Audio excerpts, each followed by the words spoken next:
Good afternoon, everyone. Thank you for coming. My name is Turney Stevens. I'm the Dean of the College of Business at Lipscomb University, and I'm delighted to welcome you today to this third annual Business with Purpose Awards luncheon. And we have a complete sellout today. This is the largest event of its type that we've had, and so we thank you for making that possible. We're here today to honor 5 companies and 1 outstanding individual, each of whom has gone above and beyond to create cultures of integrity and to provide extra effort in community service here in Nashville. And we really appreciate the examples that they have, and we thank you for being here to help us honor them. For all of our sponsors, for all of you who made a special effort to come out today, we thank you for being a part of this record audience. We had to squeeze in 2 tables late yesterday, and we fudged just a little bit on the fire codes. I hope we're not violating our own codes of ethics, but thank you for giving us an opportunity to fudge just a little on the fire codes. And for those of you in the back in the corners, thank you for being gracious enough to sit back there. We want to move immediately to lunch, and we'll begin the program right after you finish your salads. In order to get you out on time, to keep the program moving, we're actually going to do part of the program while you're having the main part of your meal and eating dessert, so we appreciate the caterers helping us with that. For 122 years, Lipscomb has done its best to train young men and young women not only to achieve high standards of academic excellence, but also to leave our campus to go out into their careers with a high degree of commitment to moral excellence and higher integrity. And so as a faith-based institution, we try to remember the one who makes all that possible. And I'd ask you now, if you would, to join with me in a moment of reflection and a brief moment of thanks for the food.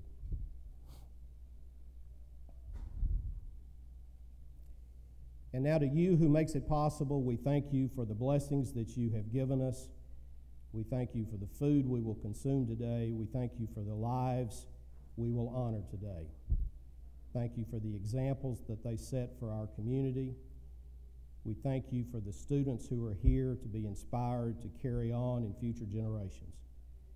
We ask this prayer in your name. Amen. Thank you. Please enjoy your meal.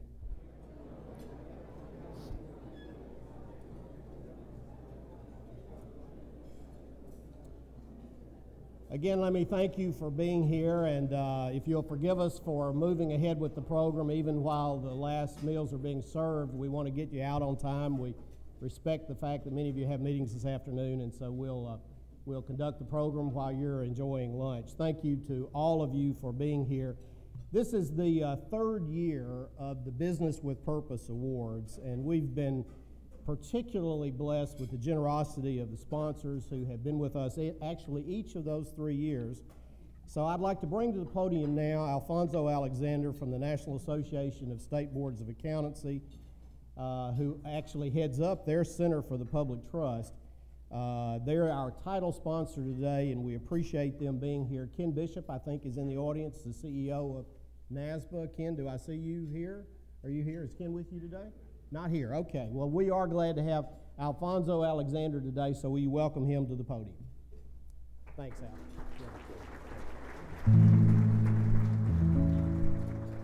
Well, good afternoon, and as Turney said, we're excited to be here again this year, and this is our 3rd year participating with this event. And what better way to come together and have lunch than to celebrate success and celebrate individuals and companies that are having success by doing it the right way, by being ethical leaders and really setting the example in our marketplace. And that's the reason why we're excited to be a part of it. As Turney mentioned, Ken Bishop, our CEO for NASBA, is not able to be here this afternoon, but I'm representing both of us in expressing how excited we are to be here. I'd also like to acknowledge the chairman of the board of directors for the NASBA Center for the Public Trust, David Costello, who's here with us as well. And David actually started this relationship with the Dean Institute on our behalf when the Institute first started. We're excited to participate also because we feel like we're 2 organizations on similar tracks. The NASBA Center for the Public Trust is focused on really making a positive impact on businesses and the people who lead them by stressing and emphasizing ethical leadership. And the work that the Dean Institute does, we feel like falls right in line with that. So we have a rich relationship as well with Lipscomb from a university standpoint. We as an organization have started student chapters across the country, and we're proud of the fact that Lipscomb was the first university to establish a chapter of our organization, and we now have 18 across the United States. But Lipscomb is really our flagship in that arena. So this partnership means a lot to us. We're excited to be here. I'd like to say congratulations to all of the honorees, and just encourage you to continue to do great things, and also to Lipscomb and the Dean Institute. You guys continue to carry on your good work. Thank you.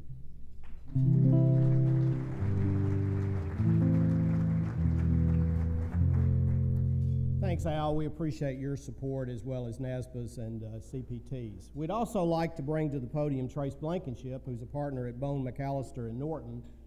Trace and Charles Bone have been with us also since the very beginning. In fact, they go back even further than this event.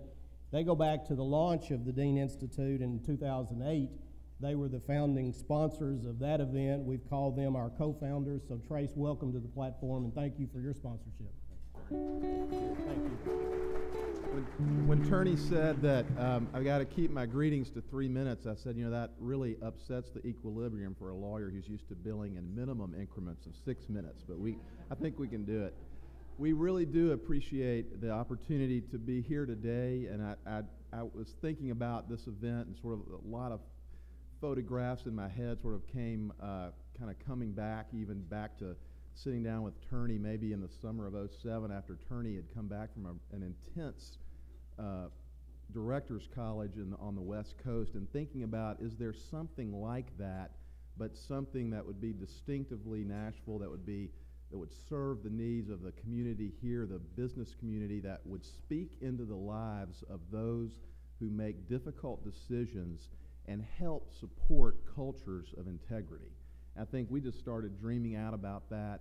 I remember sitting in President Lowry's office with Turney when President Lowry started saying, let's think about an institute, think bigger, and then thinking about a really rainy, cold afternoon in December of 2008, where after a lot of planning, the first event of the Dean Institute was launched with the former General Counsel of General Electric Corporation, Ben Heineman. Turney and I were taking him back to the airport, and Turney, I hate to tell this story, but Turney loves to tell this story, and it's so apt. That was the day that we all learned about Bernard Madoff's scandal and the ensuing craziness that resulted in, and we had just had this big launch, a lot of people on Lipscomb's campus all day to talk about creating an institute that would help speak into the corporate cultures of businesses that would stand against something like that. So the biggest thing that I would have to say today is thank you for letting us be on this journey with you personally and with the Institute. What a privilege to serve on the advisory board of the Dean Institute, which is made up of some just wonderful folks. And I would say as well, keep the Dean Institute on your radar and be thinking about ways that you might be able to plug into what this institute is doing. Hopefully it will, for many years to come, be a living embodiment of what Lipscomb University does so well, which is serve this community, and it's just been a real pleasure to be a part of that. Thank you, Turney. I appreciate it. Thank you, Trace. Thank you, Charles. Now, there's one other group we'd like to recognize before we embark upon the formal part of the program. We have a number of table sponsors here today, and we appreciate each of you for purchasing tables. Some of the table sponsors were gracious enough to allow us to use a portion of their seats, or perhaps even all of their seats at their table, so that we could invite our students. This is the first year of the 3 years we've been able to include students, both undergraduate and graduate students, in this event. We're hoping that this will be an inspirational event for them to attend. We're training future leaders, and we would like to see them make commitments to have the sorts of organizations like we're going to honor today. And so may I ask the table sponsors to all stand, and would the students please stand with them, and would you welcome all of them to this event today? Thank you all for being here.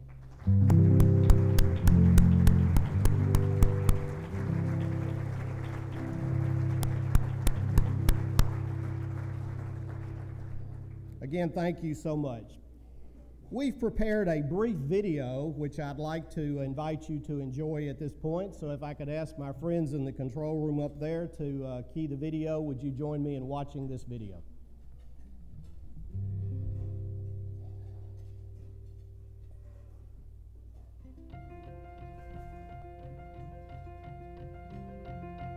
On December the 11th, 2008, two events occurred. The first occurred on the Lipscomb University campus in Nashville, Tennessee, where more than 600 guests gathered in Allen Arena to celebrate the launch of the Hilton and Sally Dean Institute for Corporate Governance and Integrity. This new initiative, funded by a generous endowment from the Dean family, was developed to encourage and assist companies to create cultures of high integrity and to use best practices of good corporate governance, especially in the boardroom. Hilton Dean, who was at that time Lipscomb's board chair, is a retired vice chairman and former chief financial officer of Ernst & Young Worldwide. He and his wife Sally, herself a former professor of accounting, believed passionately that companies must have a commitment to integrity and that this commitment must come straight from the top. And so, with a great spirit of celebration, these guests gathered at Lipscomb that day to celebrate this new effort to encourage business near and far to make a commitment to honesty and integrity. This was especially urgent because in the months and years immediately preceding this event in December 2008, the world had been horrified to read headline after headline about Enron, about WorldCom, about HealthSouth, about so many companies that had failed miserably in their mission to do the right thing. However, a second event also occurred on December the 11th, 2008.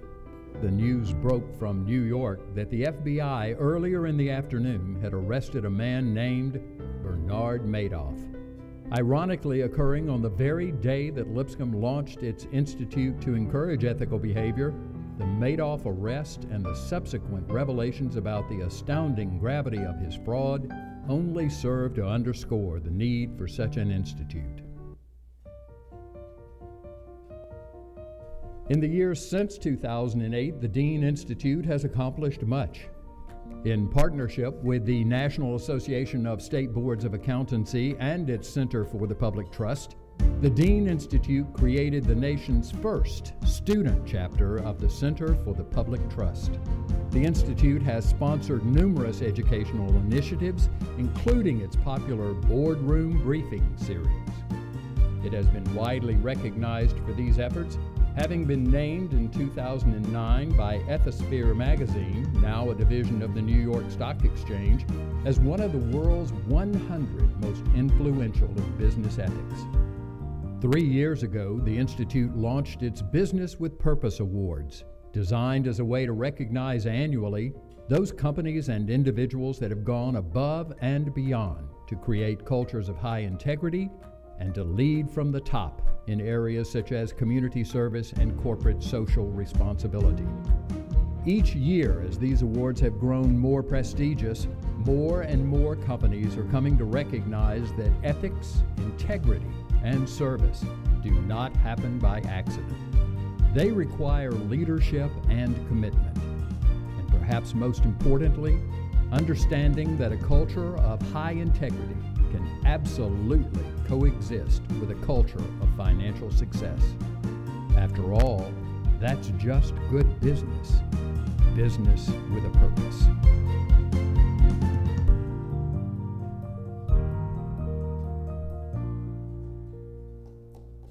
Thank you.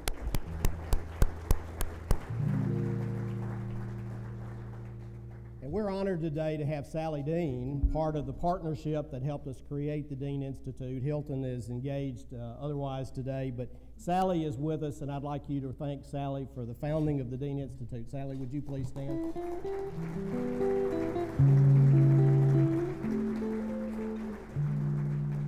We appreciated the generous gift that made the Institute possible and continues to make it possible for us to do the work of the Institute. And now we come to the main event. We come to the reason we're here today, the purpose of the luncheon. And I'm delighted now to introduce to you Dan Harrell, who's the chairman of the Board of Advisors of the Dean Institute. Will you be, Dan, if you and Barbara and Linda will be making your way to the platform. First, Dan Harrell, who's the chairman of the Board of Advisors. He will introduce Linda Rebervick and Barbara Cannon to you as well and talk about the work of the committee in selecting these honorees. Please join me in welcoming Dan.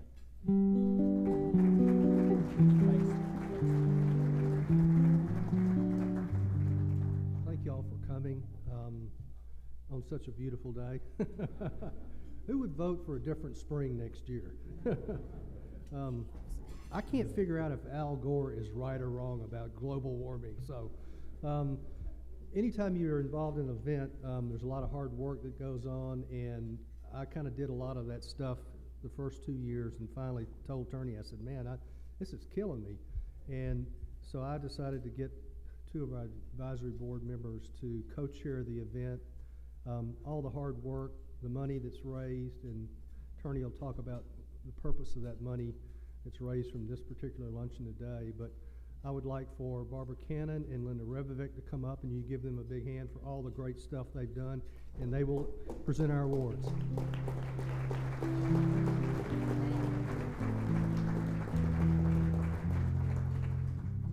Thank you so much for being here. Barbara and I are very excited about recognizing our businesses with purpose. I'm going to start by recognizing Ingram. Ingram Industries is one of the largest privately held and diversified companies in the United States.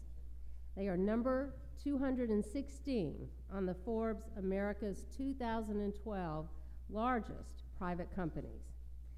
The Ingram Content Group is the world's largest and most trusted distributor of physical and digital content. Ingram provides books, music, and media content to over 38,000 retailers, libraries, schools, and distribution partners in 195 countries, and more than 25,000 publishers use Ingram's fully integrated physical and digital solutions. Ingram Marine Group operates Ingram Barge, the leading carrier on America's inland waterways with nearly 4,000 barges, powered by the industry's best towboat fleet. Ingram Industries has attained very successful business results and done it while sustaining a culture of doing outstanding work in their company and in our community. This successful and strong culture starts at the top and is demonstrated by the extraordinary volunteerism of their leaders and their associates. In fact, Ingram Charities welcomes us to their site by stating, at Ingram, we realize that leadership and community service go hand in hand. We are deeply committed to the idea of corporate citizenship and to improving the quality of life in our communities our associates call home. Ingram is truly synonymous with charity giving and volunteerism. Ingram gives time and resources to more than 100 nonprofit organizations in the Middle Tennessee area.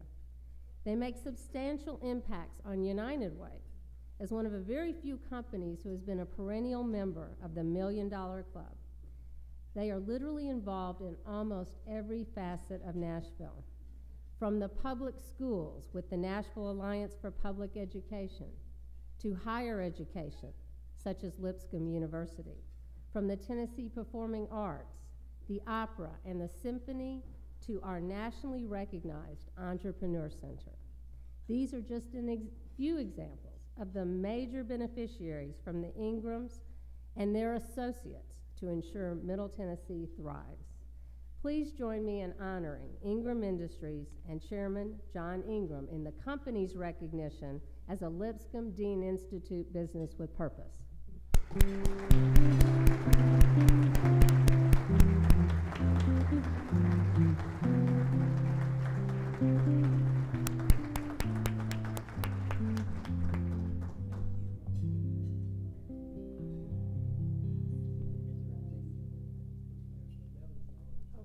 On the table.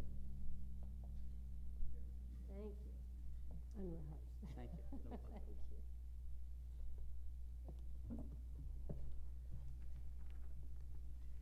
Rogers Group provides crushed stone, sand, gravel, asphalt, and highway construction to the southeastern United States. Rogers Group was founded in 1908 by Ralph Rogers. Their first Bloomington, Indiana limestone quarry facilitated the birth of the paved road, integral to the success of the Model T and growth of the automobile industry. Rogers Group has grown to include operations in 7 states with over 1,600 employees. The company has been listed in the top 10 aggregate producers for the past several years and the largest privately owned company in the aggregates industry. Rogers Group is owned by descendants of Ralph Rogers, and we are honored to have 2 fourth and fifth generation family members, Ben R. and Ben L. Richter, board chairman, join us today. Rogers Group is committed to being the preferred provider of aggregate materials, construction services, and mined resources. Notable projects include Oak Ridge, home of the Manhattan Project Nuclear Research, Fort Campbell, Kentucky, home of the 101st Airborne Division, Epcot Center in Orlando, and the Dolphin Stadium in Miami. It's a complex business, operating under extreme weather and dangerous work conditions, from quarry mining and blasting in depths of 100+ feet to laying interstate highways in heavy traffic and searing heat. In this environment, Rogers has established a culture of demonstrated safety processes and procedures to achieve zero injury results. These achievements align with one of their core values, placing the highest value on their employees. In January of 2013, the National Stone and Gravel Association announced Rogers Group, Inc. as the winner of the 2012 Sterling Safety Award. This award recognizes the company with the lowest accident rate based on national mine safety data. Rogers Group was the safest of the 25 largest stone producers in the United States. Rogers Group is also dedicated to enriching their employees' communities. Rogers Group employees are actively involved in their community, dedicating thousands of work hours to service projects such as neighborhood beautification, education outreach on earth science and engineering, site tours, and classroom curriculum.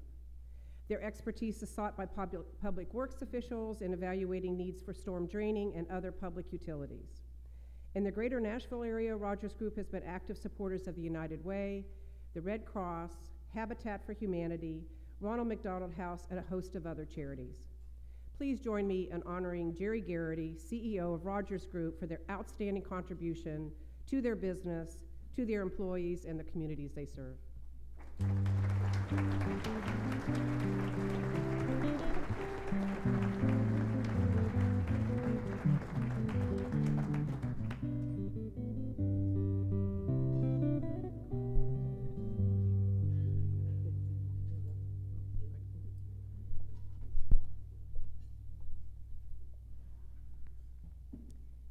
LetterLogic is a premium letter shop services provider specializing in outsourced printing and mailing of statements, invoices, and letters for businesses and healthcare organizations nationwide.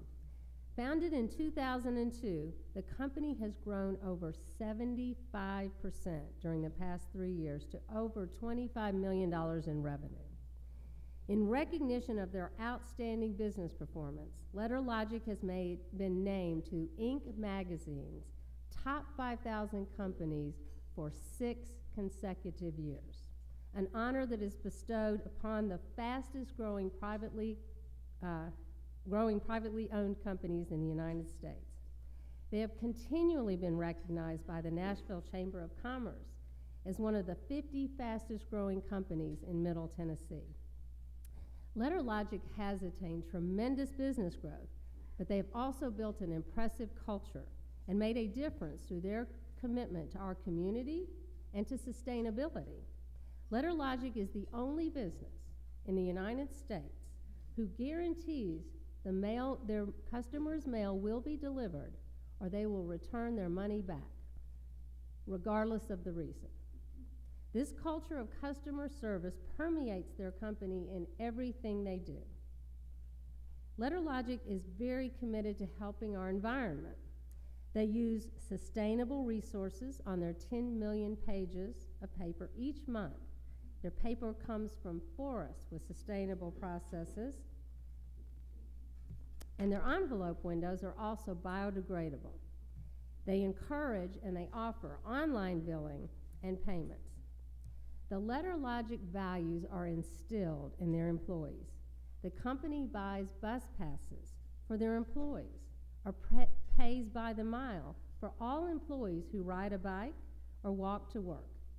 The employees are awarded for their ideas to go green in the LetterLogic Green Idea of the Month.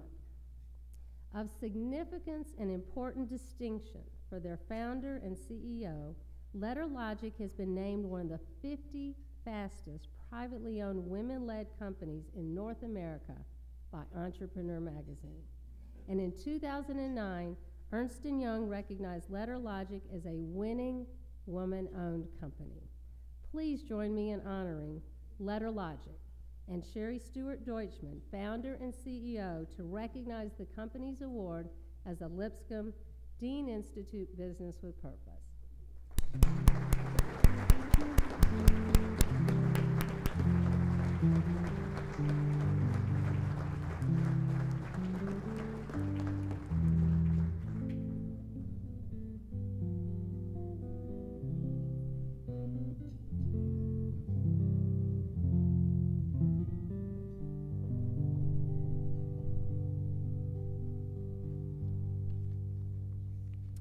Siloam Family Health Center was founded in 1989 by members of Belmont Church to address the needs of people without funds or access to health care. Siloam treats the whole person, whole family, body, mind, and spirit. People are welcome no matter their religion, beliefs, nationality, or means to pay. Siloam receives no federal funds or insurance reimbursement. The organization is funded by individuals, corporations, foundations, and churches. From these funding sources, 90 cents of every dollar goes to patient care. Patients pay on a sliding fee scale based on family size and income. Siloam needs $5,000 per day to cover unfunded care. If you haven't been to Siloam, I encourage you to visit this remarkable organization. You will discover a very different healthcare vibe. Patients and their families are treated with dignity, love, and respect. They practice culturally sensitive care and offer hope and encouragement to patients no matter the need. Siloam incorporates an interdisciplinary approach involving medical, nursing, social work, behavioral health, and spiritual services. In 2012, patients represented 77 homelands and 69 languages. Siloam has been part of the Tennessee Refugee Medical Screening Program since 2003. Siloam staff of 33 treated over 23,000 patients in 2012. This was done in coordination of services that includes academic institutions, public health clinics, and faith-based organizations. Volunteers also play a significant role. Siloam has over 400 volunteers, physicians, nurses, translators who provide 12,000 hours annually. The Siloam Institute is an educational initiative to provide a welcoming training site for the next generation of healthcare providers, medical, nursing, and pharmacy students. This institute connects academic medicine, the medically underserved, and the faith community to whole person care. Siloam personifies the integration of best healthcare practices, business integrity, and corporate governance every single day. Please join me in recognizing Siloam Family Health Center and CEO Nancy West.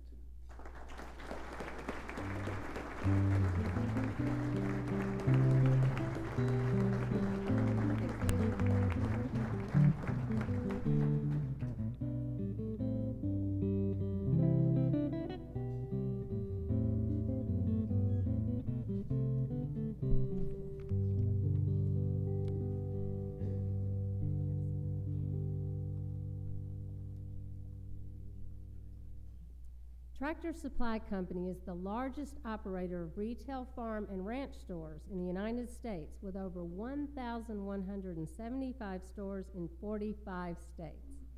The company focuses on supplying the lifestyle needs of recreational farmers and ranchers. Their 2013 net sales were over $4.6 billion, and over the past 10 years, the Tractor Supply stock price has appreciated over 2,000%. Tractor Supply is a company who has consistently performed over time with a strong corporate culture that has contributed to its success. Their culture starts at the top and permeates throughout the whole company, and is one in which the board supports the culture at every turn and every decision. At its core, the Tractor Supply culture is built on assembling a quality team of employees whose goal is to provide a high level of customer service. Their code of ethics says it all. Our business reputation rests with each team member. Our team members are expected to deal honestly and fairly with everyone whom we work and do business. Management knows and emphasizes if the employees are trained and working towards a common cause of satisfied customers, and if the stores have the right inventory, then their business performance will fall in place. Everyone in the company buys into that culture. I must credit most of my award comments here in this presentation for Tractor Supply to T.K. Kerstetter, the chairman of corporate board member, a New York Stock Exchange Euronext company, because T.K. just published an article, 3 Simple Steps to a Great Company, in this quarter's Corporate Board magazine. To identify the great public companies, he considered several factors. Companies with a stellar bottom line, a stock value growth over the past 10 years, and he looked for a company with a strong culture that has, public company, with a strong culture that has contributed to its success. A critical element, he said. His conclusion, only one public company, Tractor Supply, met his criteria of a great company. Please join me in recognizing Tractor Supply Company and Jim Wright, Chairman Emeritus, in the company's recognition as a Lipscomb Dean Institute Business with Purpose.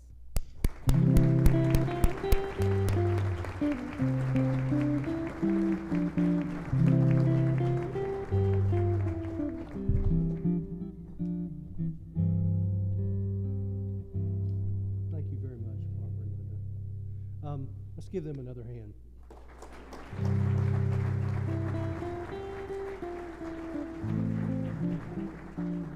It may seem unusual that we didn't let them make brief remarks. We thought it would be more interesting for you and for them to have a conversation. And so in just a few minutes, our Dean, Attorney Stevens, will conduct that with them and try to glean a little of the knowledge. But I think we've all heard what a wonderful group of companies that are represented here today.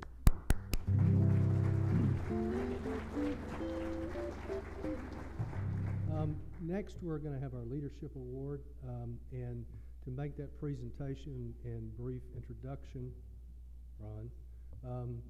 Ron Samuels, who was our winner last year of the Leadership Award and chairman of Avenue Bank.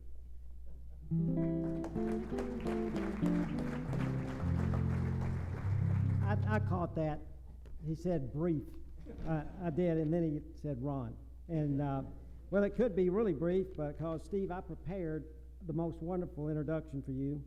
And I brought my page, and it was the wrong one. There's not a thing written on this here.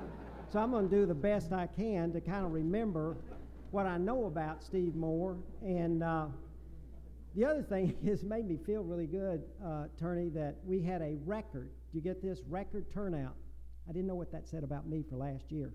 I thought we had a great turnout myself, but okay, it was a record last year. Okay, I just want to be sure I'm keeping up. But it is an honor. I was delighted to receive this honor last year, but even more humbled to award Steve Moore, a good friend and business partner and associate, this leadership award. I've been involved with him in a number of different organizations, and he helped me recently start Avenue Bank as one of our founders and leading board directors. But, you know, I started doing a little research on Steve, found out a lot of stuff I didn't know about Steve. Thought I couldn't share most of it, but I will share some of it. And the thing I did find out is I'd never heard of Buna, Texas, which is a small Texas town just northeast of Beaumont, and Steve grew up there, but was born in Pasadena, Texas. I thought that was in California, but I was corrected. And growing up, Steve worked a lot of construction. He actually played trumpet in local bands, which I had missed that somewhere. He left that skill back in Texas when he came here, but he attended Lamar University, and last year was named and honored as one of the distinguished alumni of Lamar University. He graduated with honors, and while in school, he was actually working concerts and selling tickets, and which kind of led him into really his life's work, and started working with Lone Wolf Productions, and then decided he would start his own company, and that was IBM, not the IBM, Independent Booking and Management is what it was. Yeah. Very creative guy. This is how you make it in life. You know, used a great name, and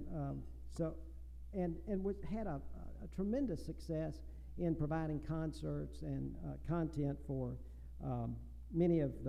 they booked many acts for the Astro World in Houston, Six Flags over Texas, and then in 1985, around that period, came to Nashville, Tennessee as the executive director of Starwood. And if you remember back in those days, we were driving past Starwood to go to Murfreesboro for entertainment, and Steve Moore changed Nashville and developed the standing room only crowds, or laying out in the yard out there is what I called it, at Starwood, when we had great events and brought music to Nashville. He also in 1992 decided that that was not his thing anymore, and he started another company. It was More Entertainment, and with More Entertainment continued the work of bringing more music and acts, and he was the first person to actually rope off down at Riverfront Park and figure out a way to sell some tickets and bring music, B.B. King Music Festival, and a number of things. And you know, I guess after I looked at all the number of events and the people he brought here, my favorite was Paul McCartney when that came in. And Nashville is so much better off today because we have Steve Moore and his energy and enthusiasm and the excitement and passion that he has put into our city. And I guess you could say that Steve Moore knows how to throw a party. And he knows how to have fun. But more importantly, in what Steve has done is he's brought integrity and professionalism and stands for the kinds of things. And when we say, you know, do the right thing, Steve Moore is a man that does the right thing and always will. He became director of CMA, our Country Music Association Board of Directors, in 1989. He was president in 2008 and chairman in 2009 before he was named as CEO in 2010.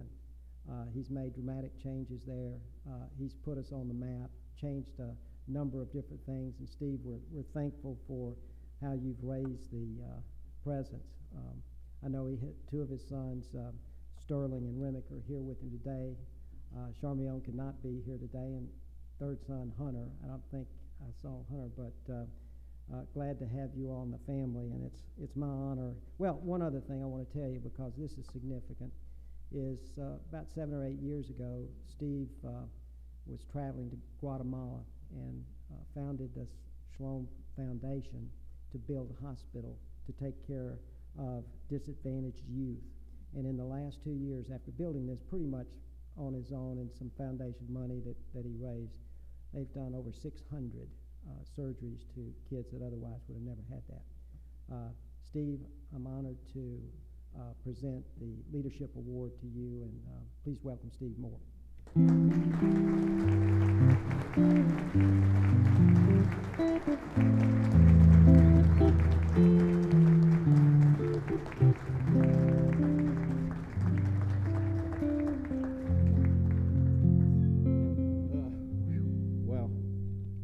Thank you, Ron.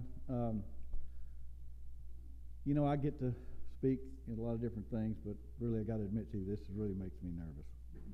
And I'm honored to be here, and I'm flattered and humbled by this recognition from Lipscomb University and the Dean Institute. And Dr. Stevens, and I just have to say that I don't know who gets to do this job I'm doing, but it's unbelievable. It's a chair. It's a big chair. I get to sit in it. But I feel a little bit awkward accepting an award for something that I have 40-some-odd dedicated individuals working, and we are very, very conscious of the stewards, of being good stewards of what we have. We have an amazing history at the CMA. It started back in 1958 with a simple mission of preserving and promoting country music. And we love the format, and it has integrity. When you talk about integrity, we believe that music has that kind of integrity to last as long as it's last. And we've touched hearts and souls and minds all over the United States, as you know, for years and years and years. And now we hopefully get some traction internationally with our music. So I also say that most of my career, as Ron has mentioned, has been behind the scenes as a promoter and producer, not in the spotlight, ran a few spotlights, set some up even. And, you know, my philosophy has been, you know, the tallest nail gets hit first. But where I'm at now, I'm just hoping none of you guys are hammers, because it seems like I'm a little taller than it should be. But I'm just honored to be here again, and thank you on behalf of my staff that is here, and the others who couldn't be here. We're so honored to be here, and me personally to represent the Country Music Association and this fine city and being in this room with these fine folks. So thank you so much. Thank you.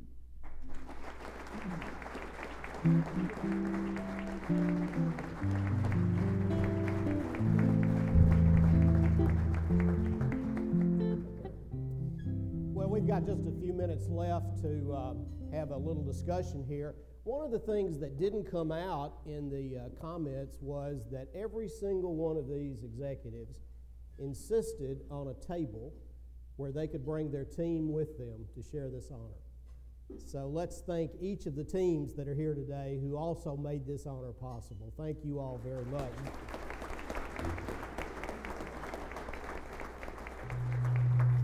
Now, we've got just a few minutes, and in lieu of thank you comments, we thought we would just have a little discussion here, if that's all right with everyone. We've got 2 microphones that have to be shared, but if each of you will grab one of those are, well, they're wireless, and Jerry, they come out. Yeah, Jim's got the right idea here. There you go. Just pull hard. There you go. Now, if you'll pass those around. John, let me start with you down there on the end. Each of you leads from the top. Now, that's a phrase that we talk about a lot, but it's not necessarily easy to do that. What does that mean to you, John? And I'll ask each person to respond to that. And how do you lead from the top? Leading, what would I say about that? I think somebody needs to be responsible for the vision thing, and typically, I think one of the things that distinguishes leaders is leaders need to have some ability to kind of look into the future and set the direction. Now, having said that, you know, I certainly know it. I mean, I do not subscribe to the CEO or the leader as the hero. I mean, I think I'm much more comfortable the view that I mean, in a sports analogy, I'm not the quarterback. I'm really more of a lineman. I've got a lot of talented people sitting over there that are very capable, and it suits me fine to be someone that helps open up the hole and let them dash the daylight. And so that's kind of how I approach. I mean, you need someone that's responsible, and you know, the way I look at it, success is theirs, and if it doesn't work, I'm responsible. But that's okay, and that's kind of how I look at it. Great, Jerry. Thank you, Tony. The way I see it in the Rogers Group, it's pretty straightforward, and it started from day one when I first got associated with the company. And it's basically our owners, the Rector family, and our current chairman, Ben Rector. Basically, they kind of set a high standard, and they lead by example.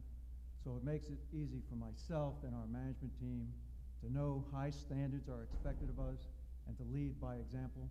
And basically, if we walk the talk, people understand that we're serious about these high standards and performing to those high standards. So it really starts with the ownership and the entire management team. So I think it's pretty straightforward. It's not always easy to do, but the concepts are in front of everybody. Great, great. Thank you. Sherry? I don't lead from the top, really. I lead from the center. And our organizational chart is a wheel, a bicycle wheel, if you will. And I'm at the hub, but I hire really smart spokes who share our values, and we work together as a team. If you come to our office, you'll find that my office is out in the factory, so that I'm in the middle of the activity in a very noisy location, but very accessible to everybody, and that's kind of my leadership style. Nancy? Thank you. Well, as a faith-based organization, I'm not necessarily leading. I'm trying to follow what we feel God is leading us to do. Very blessed that our team all shares that that commitment of compassion and of caring for others that we feel God has charged us to do. So it's a team that comes together with everyone feeling responsibility. Yes, you're right. At the end of the day, the buck has to stop someplace.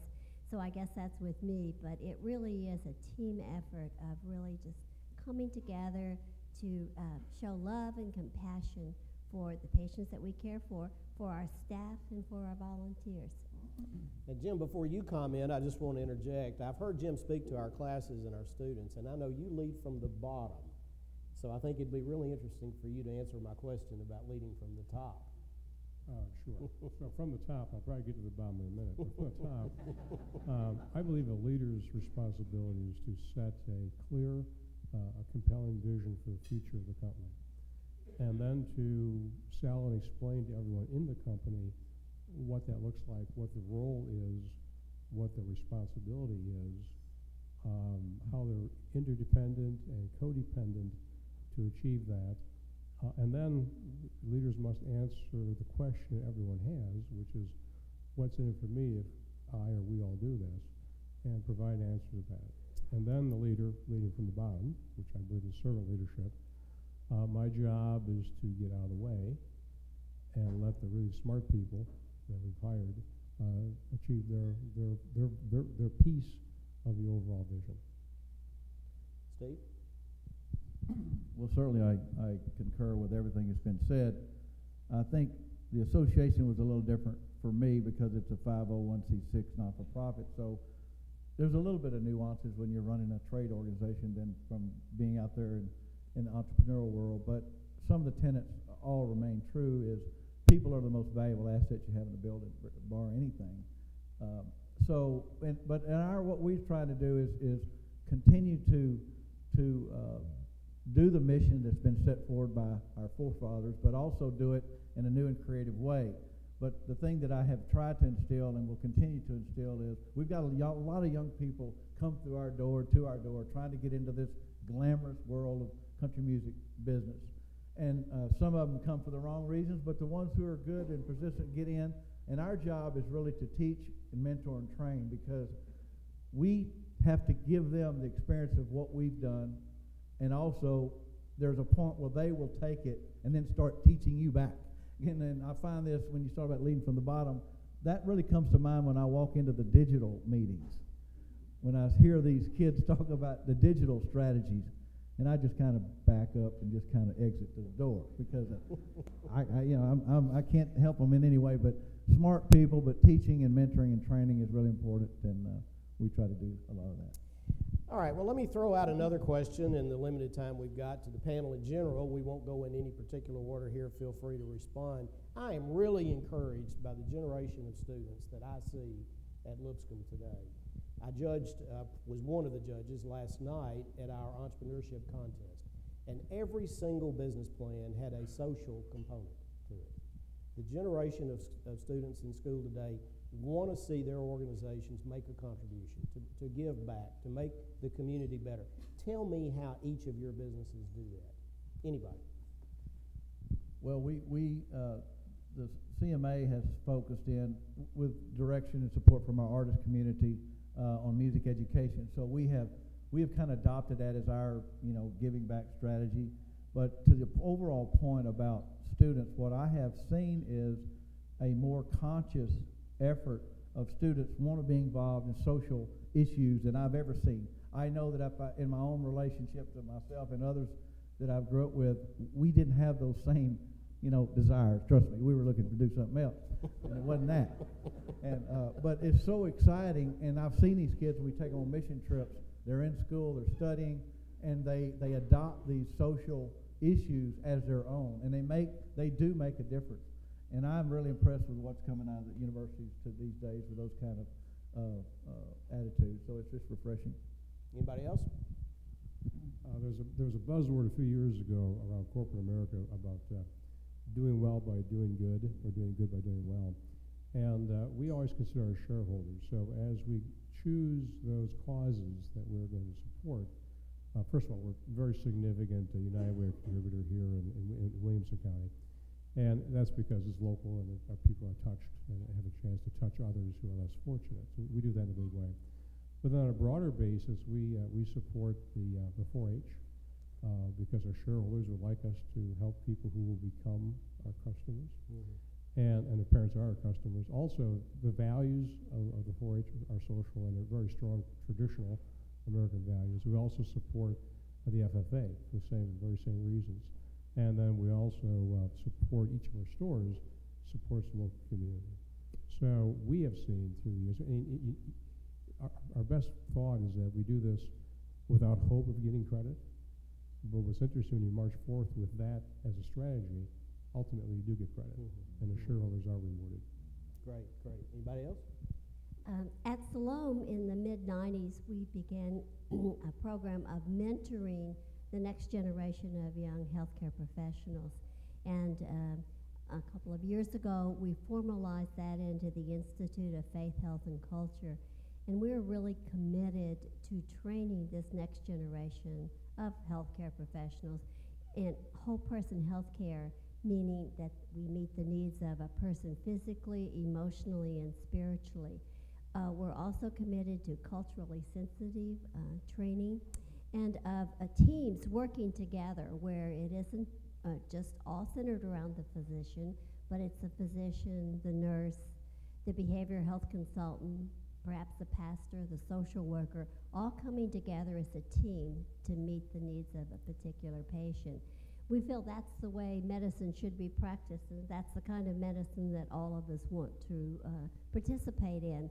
So it's very exciting for us to be able to work with the various universities and nursing schools, and not just with the physicians, but with the nurses, the NPs, PAs, the pharmaceutical students, social workers.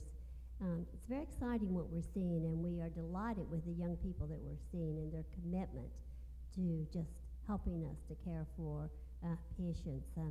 While our goal is to help them to understand working with an underserved patient population, we all are looking for that kind of health care, and we hope that we're able to really instill that in the young people that come through Siloam. In 2012, we gave away over 5% of our net profit to local charities, and the employees choose how we spend that money. And one of my favorite projects we did was in the neighborhood where our company is at 4th and Chestnut. It's in a lower income neighborhood, and so we worked with Hands On Nashville and the Go Green campaign through Nashville, through the mayor's office, to retrofit houses in that neighborhood to provide them insulation, energy efficient appliances, and then to plant trees and shrubs around their air conditioning units if they had such, and to provide some where they didn't have it. And that was something that we all participated in and really enjoyed, and we can see the benefits of the work that we're doing in the community. Great. Rogers, we basically have a corporate program to provide community support throughout our 7 states that we operate in. But on top of that, we have a philosophy that if an individual at any level in the organization would like to support a particular charity, as long as they are involved in that charity, our company will provide financial support in addition to that individual's contributions to that charity. Great. John? We do things both corporately and then somewhat personally too. I mean, corporately, of policy of giving away several percent of the earnings that we make. But maybe as importantly, we encourage our executives and middle-level managers to get involved and make time for them to go get involved in different activities to help support the community. And then beyond that, my father died in 1995, and when he did, the way his estate worked out, ended up having a really large charitable opportunity. And I'd just like to take a moment to say, any of you who have an opportunity, don't wait till you die and let somebody else have all the fun. I will say one of the most meaningful things, the top 2 or 3 things in my entire life, has been the opportunity to help do transformational things for the community and things that can make a difference in other people's lives, and to be a part of that, to really help manage it, to vision it, to manage it, to help bring it to life. And I hope particularly for the students, I hope you're wildly successful, and that you have the opportunity to experience some of the joy of really giving back and doing that, having an opportunity to do transformational type of things. Thank you, John. As I return to the podium, will you thank and we congratulate our winners?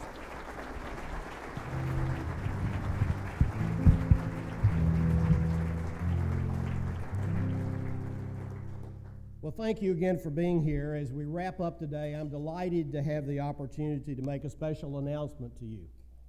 Because of your generosity, once again this year, we are able to fund 1 full MBA scholarship for a recipient to be named from one of the employees of one of these 6 companies. Will you thank them for that?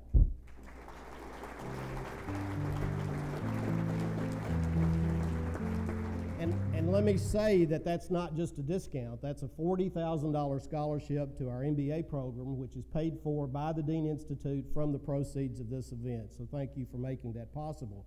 I'd like to invite April Britt to come to the platform now in closing. I'd like to introduce April to you.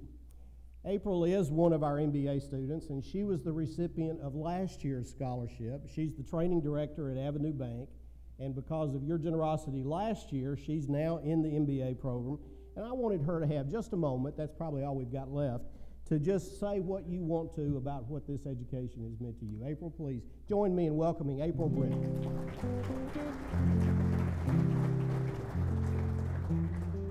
I think you just cut my 3 minutes to 1, right? Spring 1996, I was a sophomore at the University of Memphis with dreams of being an elementary school teacher.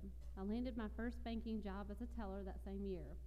I took the job not because I wanted to be a banker, but because I needed a flexible schedule to go with my school and help pay the bills. It was a job. I never dreamed it would actually turn into a career, but God had different plans for me. After only 1 year, I realized that the banking industry was a perfect fit for me, so I changed my major to finance, and the rest is history. Over the last 17 years, I've been fortunate to work with great bosses, mentors, and leaders. Ron Samuels has been one of the most influential leaders in my career. He and I met first early in 2002 at Union Planters Bank. He encouraged me to take my first step into management, even though I didn't think I was ready. That decision was a turning point in my career. I'm privileged now to work for him again at Avenue Bank. Last year was another turning point in my career. I had the great opportunity to represent Avenue Bank with the Business with Purpose Scholarship opportunity. The last few months have been a learning experience in so many ways. I've learned about leadership, marketing, corporate governance, negotiating, and accounting. Through best-selling books, expert literature, Lipscomb's dedicated teachers, and relationships with other aspiring professionals in the Nashville community, I've learned that I can manage a career, my family, community work, and an intense school schedule without losing my hair. I have learned to do the work even on the days when I don't necessarily feel like it. I'm stretching and developing my skills in self-discipline, creativity, critical thinking, public speaking, and so much more. With 9 more months to graduation, I look forward to courses on human resources, business strategy, organizational development, and information systems, as well as a trip to Argentina. This experience is truly life-changing. Thank you to the benefactors, sponsors, and supporters of the Dean Institute of Corporate Governance. Without you, this scholarship would not be possible. I'm honored to be connected with this organization and their faith-based perspective on governance. I too believe that character and integrity are essential in the decisions, the actions, and the culture of corporations. Thank you to all the leaders at Avenue Bank. The difference is real. Thank you to my husband, Matt. With 2 daughters, aged 3 and 9, I could not pursue my dreams without such a supportive husband. Thank you to my parents, who never let me quit. Because of their support, I am the first person in our immediate family to earn a college degree, and now I'm taking that one step further. To the businesses honored today, congratulations on your award. Thank you for making character and an ethical decision-making a priority in your operations. Last and not least, thank you to all who are supporting the next scholarship recipient's dream. It will enrich their life, their company, and their community. Thank you.